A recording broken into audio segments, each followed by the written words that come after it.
പക്ഷേ വിഴിഞ്ഞം തുറമുഖത്തിൻ്റെ ഒരു ചരിത്രം എഴുതാൻ ആർ വി രാജേഷിനെ ഏൽപ്പിച്ചാൽ രാജേഷ് അത് 2016 കൊണ്ട് അവസാനിപ്പിക്കും എന്നുള്ളൊരു പ്രശ്നമുണ്ട്.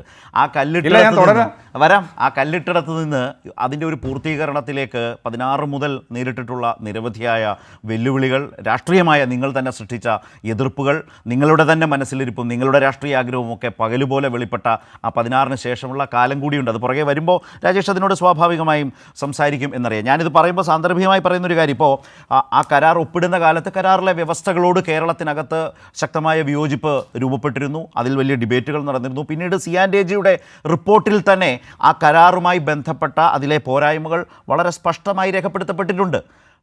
അതൊരു ചരിത്ര വസ്തു.